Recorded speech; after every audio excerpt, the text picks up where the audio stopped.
하나님은 왜 무엇 때문에 우리로 하여금 이토록 오랫동안 만나지 못하게 만들고 있을까? 가까이 하지 못하게 만들고 있을까?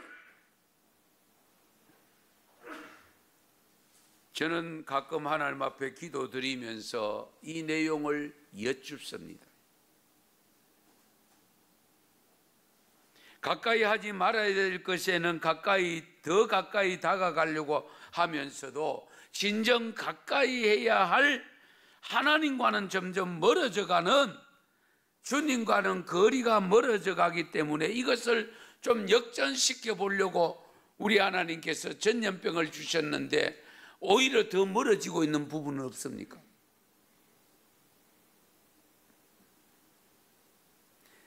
내한테 좀 더 가까이 다가오도록 하기 위해서 사람과의 거리를 떼놓으려고 했더니만은 사람과의 거리도 떼어졌지만은 하나님과의 관계도 점점 멀어져 가는 듯한 이런 모습에 우리의 모습이 나타나므로 하나님은 쉽게 이 전염병을 거두어 가시지 않고 계신다는 것 생각해 보셨습니까?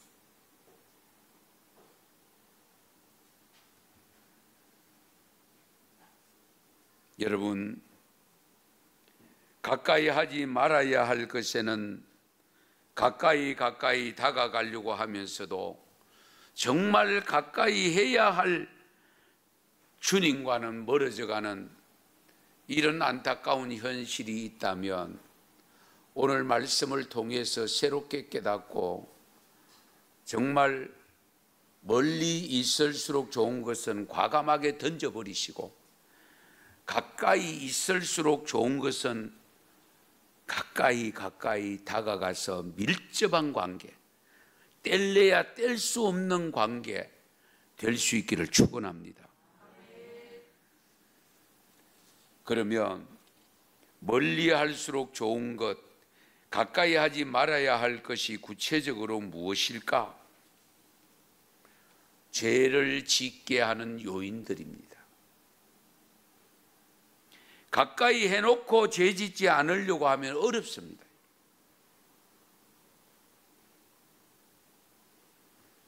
내게 영향을 줄 수 없을 만큼 멀리 떨어져 있는 것이 가장 좋은데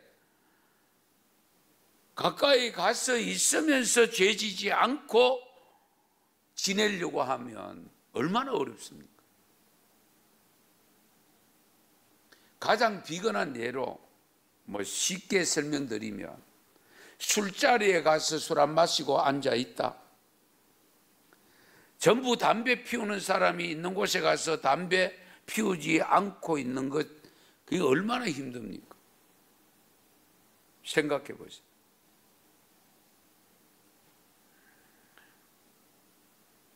여러분, 오늘 조금 기초적인 내용을 다루겠는데요. 죄가 뭡니까? 죄. 왜 죄를 멀리해야 됩니까? 죄 크면은 우리가 흔히들 나쁜 것, 해로운 것, 이런 행위, 행동들을 이야기할 수 있습니다만은 우리 헌법책에 보면은 우리 교단 헌법입니다. 거기 요리문답 하는 것이 있습니다.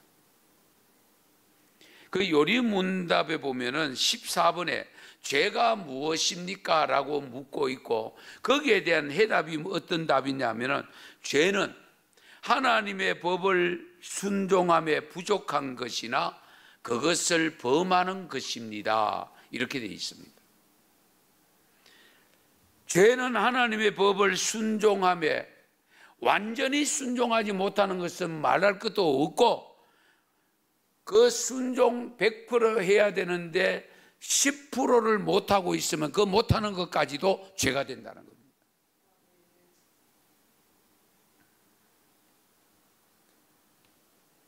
그래서 하나님을 믿지 않는 것이 죄고요, 하나님의 말씀에 불순종하는 것이 죄입니다.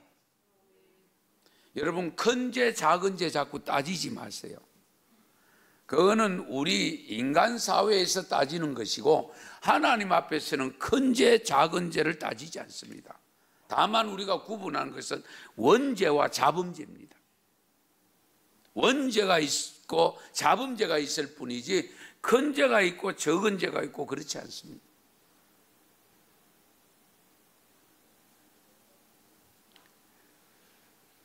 예레미야 2장 19절 말씀에 보면 이런 말씀이 있습니다. 내 악이 너를 징계하겠고 내 반역이 너를 책망할 것이라. 그런즉 내 하나님 여호와를 버림과, 하나님을 버렸다고 했습니다. 그리고 내 속에 나를 경외함이 없는 것이 악이요 고통인 줄 알라. 주 만군의 여호와의 말씀이니라. 하나님 여호와를 버린 것이 죄가 되고 네 속에 나를 경외함이 없는 것이 죄가 된다. 아예 하나님 버린 것이야 뭐 죄인 줄 우리가 다 압니다.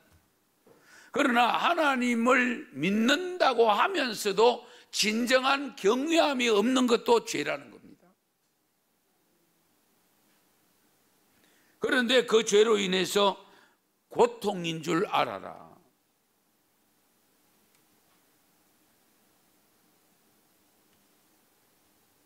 죄는 고통을 가져다 줍니다. 가장 큰 고통은 어떤 고통이냐? 죽음의 고통입니다. 죄로 인해서 우리가 죽음을 가져왔고 그리고 그 죽음이 영원한 죽음으로 이어지는 것은 고통 중의 고통입니다.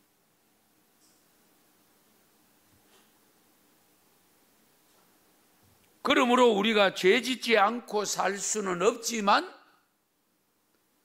할 수만 있으면 짓지 말아야 되고 지은 죄는 반드시 회개해야 됩니다. 회개는 완전히 돌아서는 것을 의미합니다. 반복해서 짓는 것은 회개가 아닙니다. 참된 회개가 아닙니다.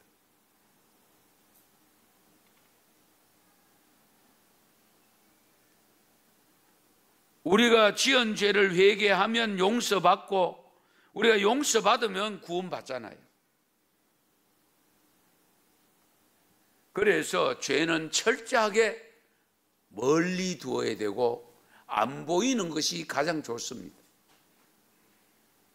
그러면 우리로 하여금 죄짓게 만드는 원인이 되는 요소가 구체적으로 어떤 것인가?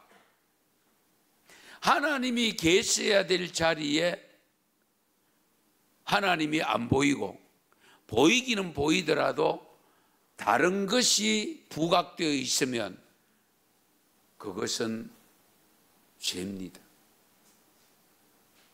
그래서 하나님께서 모세를 통하여 십계명을 주셨을 때에 제1계명이 나 외에 다른 신을 섬기지 말라고 했습니다. 나 외에 다른 신을 두지 말라. 우리 기독교의 신앙은 뭡니까? 오직 여호와 하나님 한 분만이 신이시고 다른 신은 없다고 믿는 것이 우리들입니다. 그런데 다른 신을 두면 안 되지요.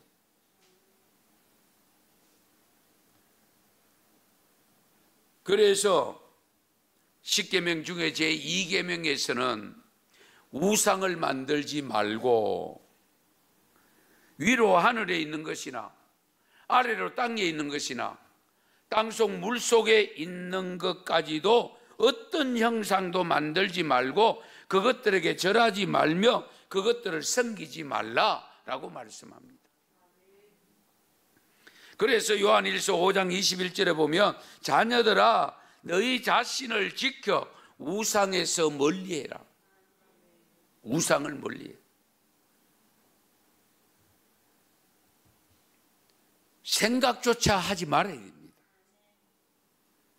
하나님 외에 다른 신은 없다. 그런데 우상을 조심해야 될 것이 하나 있는데 많이 들었을 겁니다. 우리는 무슨 다른 형태를 갖다 놓고 불상이나 뭐 이런 거 갖다 놓고 절하면 그것만이 우상이라고 생각되는데, 하나님이 있어야 될 자리에 하나님은 없고 다른 무엇인가 내가 좋아하는 것, 내가 사랑하는 것이 거기에 우선되어 있으면 그게 우상입니다. 아시겠어요? 그래서 우리는 어떤 경우에라도 하나님보다 더 사랑하는 것이 있으면 안 됩니다. 그러면 꼭 질문을 받습니다. 부부 사랑은요? 가족 사랑은요? 어떻게 해야 됩니까? 하나님의 사랑 안에서 사랑하셔야 됩니다. 아시겠어요? 왜 그러냐? 더 사랑하는 것이 생기면 그 더 사랑하는 것이 때문에 하나님 사랑하는 것이 방해받습니다. 그러면 온전한 헌신과 온전한 충성이 어렵습니다. 여러분 생각해 보세요. 사람 사랑하는 것도 마찬가지잖아요.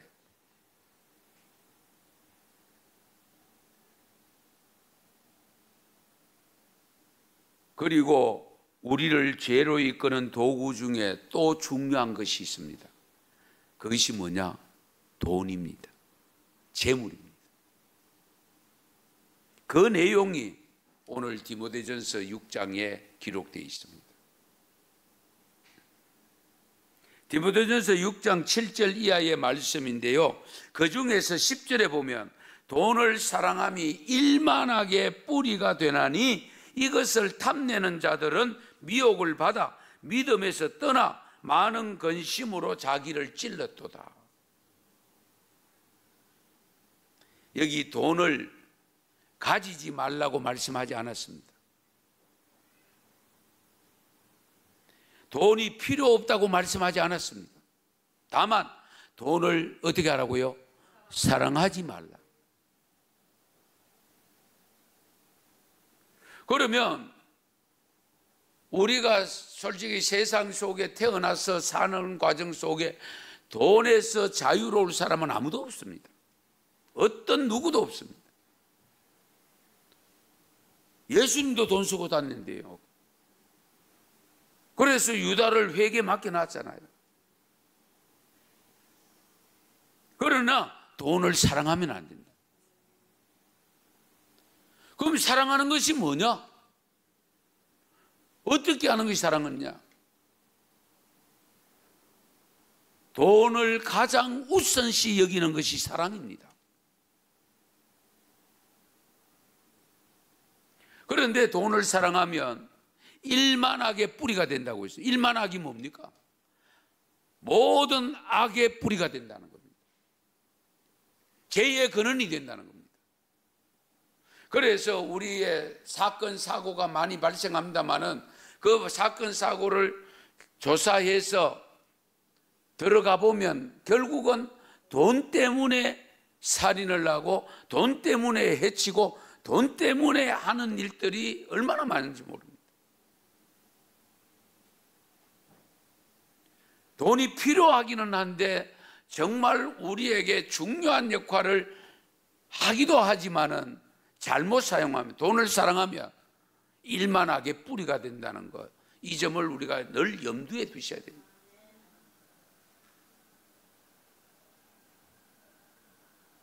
그러면 돈을 사랑하지 않으려고 하면 돈에 대해서 우리가 어떤 태도를 가져야 될까? 오늘 본문의 말씀에 기록합니다. 먹을 것과 입을 것이 있는 것으로 족한 줄로 알라. 할렐루야. 현재 내가 많이 가졌느냐 적게 가졌느냐 따지지 아니하고 내게 있는 것으로 만족하는 것이 사랑하지 않는 겁니다.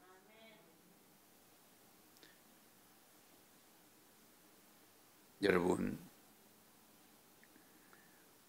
오늘 본문 신약 말씀 11절에 보면 너 하나님의 사람아 이것을 피하고 의와 경건과 믿음과 사랑과 인내와 온유를 따르라.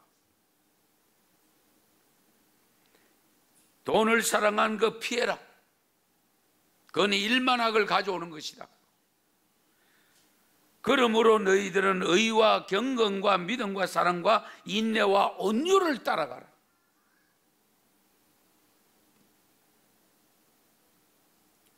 돈의 폐단에 대해서 전도서에 아주 내용을 충실하게 만들어 놓은 내용을 소개할게요. 전도서 5장인데요 10절 이하에 보면 구체적으로 밝혀진 10절 말씀이 이렇습니다.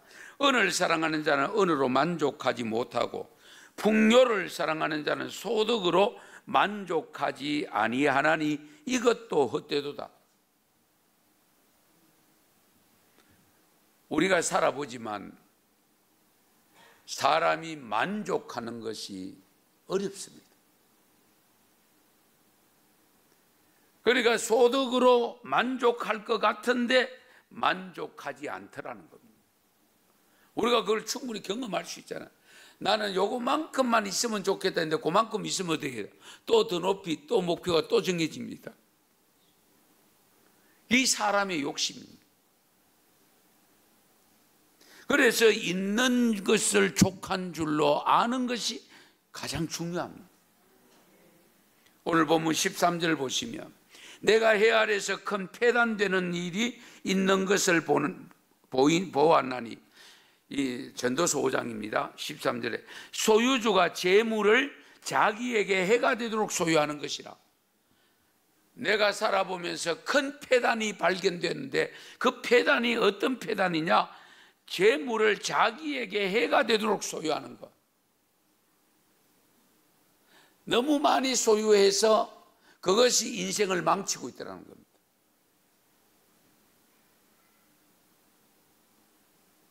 얼마든지 있을 수 있습니다. 돈이 적어서 짓는 죄보다 돈이 많음으로 인해서 짓는 죄가 더 많고 더 큽니다. 여러분. 잘 보세요.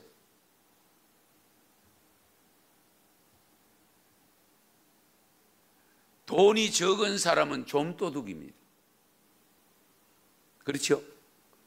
돈이 많은 사람은 큰 도둑이잖아요.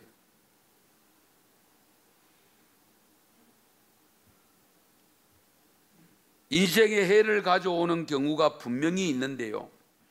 재물이 좋은 영향도 있지만 많은 경우에 악영향을 끼친다고 지적합니다. 12절에 보면 전도서 5장 12절에 보면 노동자는 먹는 것이 많든지 적든지 잠을 달게 자거니와 부자는 그 부요함 때문에 자지 못하는.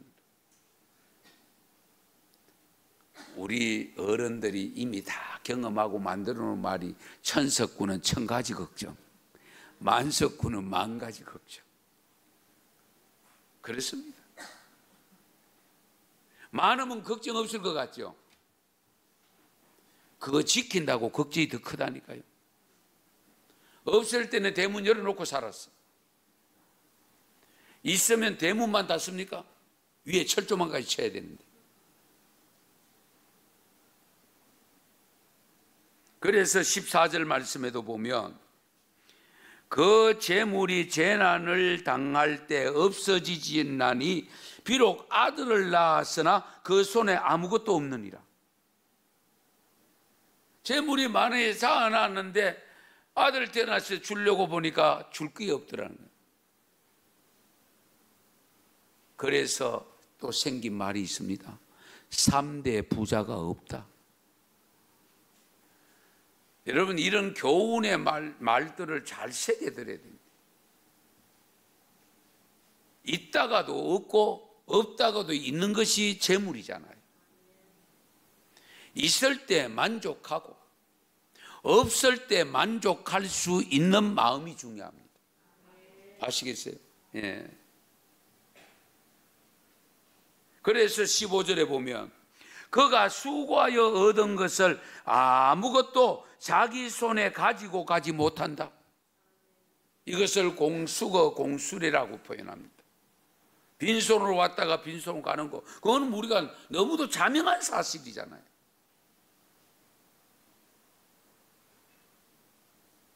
그래서 마지막 17절에 보면 일평생을 어두운 데에서 먹으며 많은 근심과 질병과 분노가 그에게 있느니라.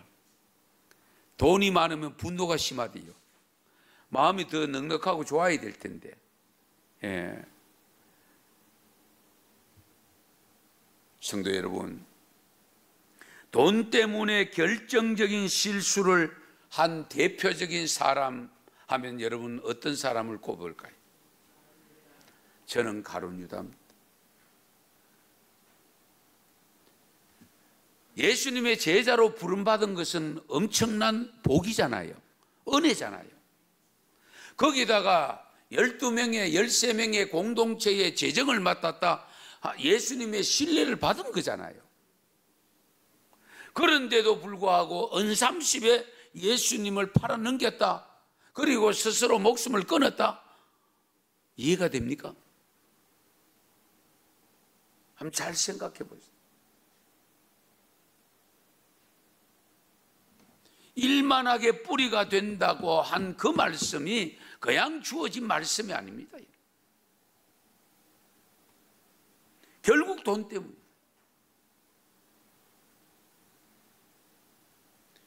그런데 그거 한 푼도 써보지 못했잖아요. 그 은삼십을 던지고 스스로 나가서 목매 죽었잖아요. 그러므로 우리는 돈을 활용할 때에 하나님이 주신 것을 분복으로 알고 있는 것을 족한 줄로 아는 믿음이 되시기를 바랍니다. 오늘 본문 8절입니다. 우리가 먹을 것과 입을 것이 있은즉 족한 줄로 알라. 이런 표현을 하죠. 있으면 있는 대로 쓰고 없으면 없는 대로 쓰지 뭐. 그 마음 변치 말아야 됩니다. 있으면 있는 대로 쓰고 없으면 없는 대로 쓰는 것이 자족하는 마음입니다.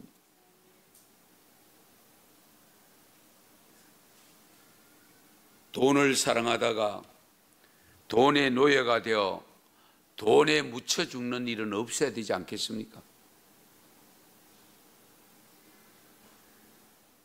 예. 죄송하지만 내가 헌금 봉투를 다른 분에게 맡겨서 내가 못 가니 대신 넣어주세요 하는 그 헌금보다 내가 직접 와서 하나님과 교제하는 것이 더 가까이 있는 증거다 그 말씀입니다. 이 점을 염두에 두셔야 돼요. 예. 여러분 선물 받아봐도 그렇잖아요. 우편으로 배송해서 받는 거하고 직접 전달받는 거하고 같아요? 다르게 느껴지잖아요. 예. 원리를 조금만 생각하면 충분히 알 수 있는 부분.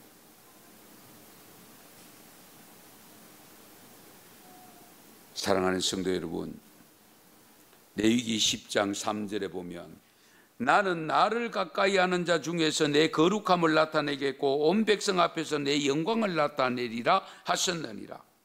하나님을 가까이 하는 사람에게는 결국 하나님 복을 주신대요. 어떤 복을 주시느냐? 그 가까이 하는 사람을 통해서 하나님의 거룩함을 드러내고 하나님의 영광을 드러낸다는 거예요. 할렐루야. 우리가 기왕 신앙생활하는 거 그렇지 않습니까? 다른 많은 사람들 앞에서 하나님의 이름이 나를 통해서 나타나고 하나님의 높임이 받아지면 좋잖아요. 예. 내가 받는 건 아니지만 기분 좋잖아요. 그게 복이라니까요. 예. 여러분, 지난해부터 시작된 코로나 전염병이 창궐한 지금까지 무엇을 가까이 하면서 살아오셨는지 깊이 헤아려 보시고, 지금 여러분 가까이에는 무엇이 누구가 가까이 있는 건지 잘 챙겨보시고, 만에 하나라도 멀어야 될 것이 가까이 있으면 과감하게 던져버리시고, 가까이 해야 될 뿐인데 아직도 멀리 있다고 느껴지는 부분이 있다면 가까이 다가가셔서 정말 하나님이 약속한 복을 받아 누릴 수 있는 믿음이 되시기를 축원합니다.